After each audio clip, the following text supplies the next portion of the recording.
And hello, everyone. Welcome to our November edition. And we're kind of hard to believe we're near the end of the year already. Hope your research has been going well so far for the year. We're not over yet. In fact, we have a couple more Irish Saturdays scheduled for the month of November and December, and we have a couple of webinars before we head into 2024. And we'll give you some details on that coming up here in a little bit. Also, we're going to be talking about, in fact, I was over in Belfast not too long ago and had a chance to do a story on the Public Records Office in Northern Ireland, which is celebrating its 100th anniversary, and we'll talk about that as well. All right, let's get to what we have coming up for the month of November. We do have an Irish Saturday planned for the month of November, and it'll be held on November 11th. So stop on by the Hoffman Research Library, which is located at the Minnesota Genealogy Center in Mendota Heights, Minnesota. Now, here's an opportunity to get some of your Irish research questions answered. The Minnesota Genealogy Center is located at 1385 Mendota Heights Road, Suite 100. You can also stop by the library during regular business hours. And to find out more about the library and the hours of operation, go to the website at mngs.org. And our monthly webinar for the month of November will feature Paula Williams, who will be presenting a session called Ethnicity Estimates Aren't Always Useless. Learn what they are and aren't telling you on November the 18th. Ethnicity estimates are intriguing, but they're also frustrating and often misunderstood. So learn how to understand what the results can teach us and the limitations we should expect. Again, the webinar will be on November 18th from 10:30 a.m. until noon Central Standard Time. Again, the cost for members is $15 and $25 for non-members. There will be a recording available for all registrants. Last year, we celebrated the 100th anniversary of the Republic of Ireland, and this year there was another 100th anniversary at Public Records Office of Northern Ireland. In fact, I had a chance to go over there and visit with them recently and had a chance to talk to them about some of the records that are right now archived there and what they have been doing in the last 100 years. PRONI holds roughly 3 million records in its collection, most of it pertaining to Northern Ireland. But not all of it is. This archive has collected records, photos, and documents from private organizations, government agencies, and even some private collections going back many centuries. Stephen Scarth is head of public services for PRONI. Which recorded births, marriages, deaths, school records, which covered children, gave their names, ages, addresses, sometimes what their parents' occupation was. Workhouse records, which recorded people who went into the poorhouse. And you've got inn registers, which record people who had to physically stay in the workhouse. And then you have outdoor relief, which is for people who are quite often disabled, and that gave them relief at their home. We have early ordnance survey maps going back to the 1840s, and they chronicle how the place changes over the period. So we started off with no records, and now we've got 3 million records, which is quite good going for a century. And not only store and archive these records, but you also preserve. And you do a lot with the conservation program. Yeah. I mean, an archive's not a cheap operation to run. There's different types of experts. Mm-hmm. I look after the engagement team, but we also have IT staff looking after bespoke IT systems, databases which manage the collections. We have conservation staff who repair documents and make them available, and they will repair them in such a way that users can use them. We have records managers who work closely with the civil service. So a lot of range of activities undertaken at PRONI. Now, it's our 100th year, and we always decided we wanted to make a big splash with the 100th year. So we made our plans quite early on, and we knew some of the things that we wanted to do. We wanted to have several big key events. and we wanted to do them over the course of the 2023-2024 financial year.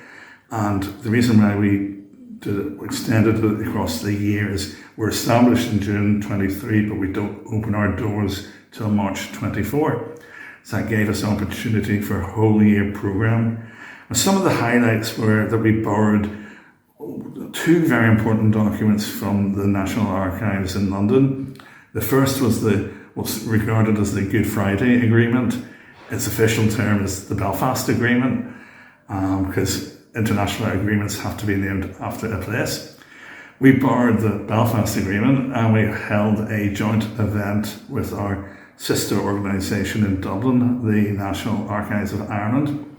And we marked the 25th anniversary in April of this year. And we then took the Belfast Agreement on tour, and we toured it around Northern Ireland at councils and libraries and other public buildings. So that meant the public could go and see it in their own area, and our staff accompanied it. The second document we borrowed was a copy of the Declaration of Independence.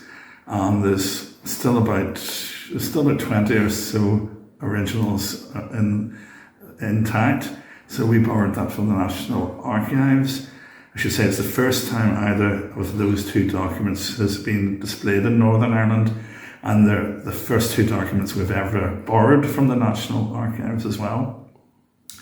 So with the Declaration of Independence that remained on site, we had an exhibition which was curated by the Ulster Scots Agency, and which was the most elaborate exhibition we have ever had around one document. And what it highlighted was the impact that people from Ireland had in America, and particularly in the run-up to the Declaration of Independence. And that the Declaration is it was the latest of a series of big announcements and declarations that have been printed beforehand, mostly with the Ulster Scots and Irish links.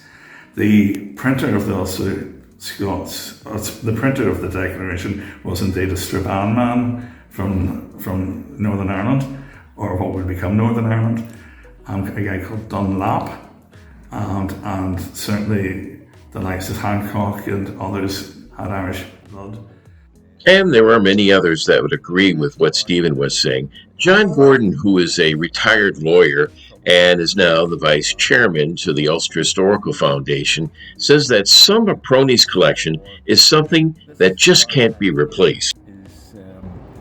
It's priceless for the simple reason that a lot of the records that we have relating to our history have been preserved by the English landlords. So when Northern Ireland got, as we would say, planted by the English, so they came over and they took the lands during the Elizabethan period. Those landlords of the big families like Clifford kept meticulous records, and to the credit of the Public Records Office in Northern Ireland, they have sought out those records from various sources throughout the world actually, and they have retained them here, so that when you have when you're tracking a family, quite often, if they have had land, they have been leaseholders as opposed to freeholders, or they have taken the freehold land from one of the English planters, and those records, those leases still exist, and to be able to inspect something that could be 300, 400, 500 years old is just terrific. I also had an opportunity to talk to Dr. William Ralston, who is the research director for the Ulster Historical Foundation. He's also the author of several books regarding Ulster research and Ulster history. A place where people could deposit private records, and the people who set PRONI up a century ago We're very much aware of the loss, a catastrophic loss of records in 1922 when the old public record office in Dublin was destroyed.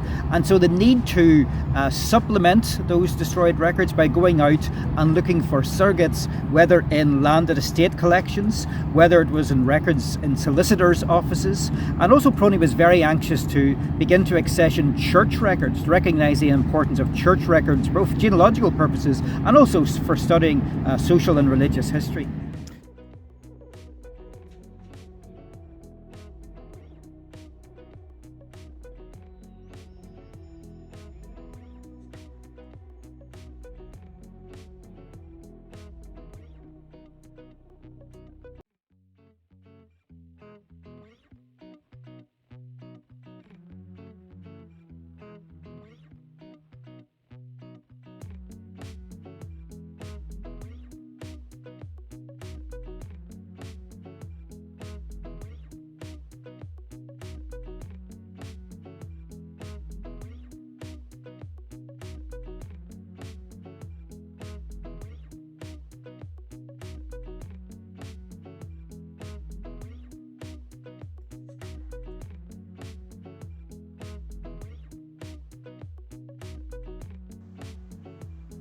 Are you a member of the IGSI? Or maybe you'd like to become a member of the Irish Genealogical Society International?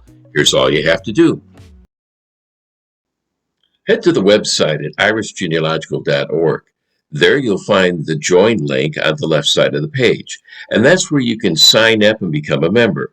You can also register for any of the webinars this year on the website as well, and as a member you can also see past webinars from the previous year. And besides enjoying all the members' benefits, you can always sign in and go over many of the programs and services that the IGSI has to offer, and that would include viewing past webinars, surname interests, and the e-newsletter. So sign up now. Okay, that's it for now. Thanks for joining us. And don't forget, we still have a December issue before the end of the year, so we'll have an episode coming up next month as well. And we'll call you all the details we have coming up for the end of 2023 and the start of 2024. So you want to join us then. Have yourself a great November. For more information about the Irish Genealogical Society International, go to the website at irishgenealogical.org. And for questions regarding the podcast, send an email to podcast@irishgenealogical.org.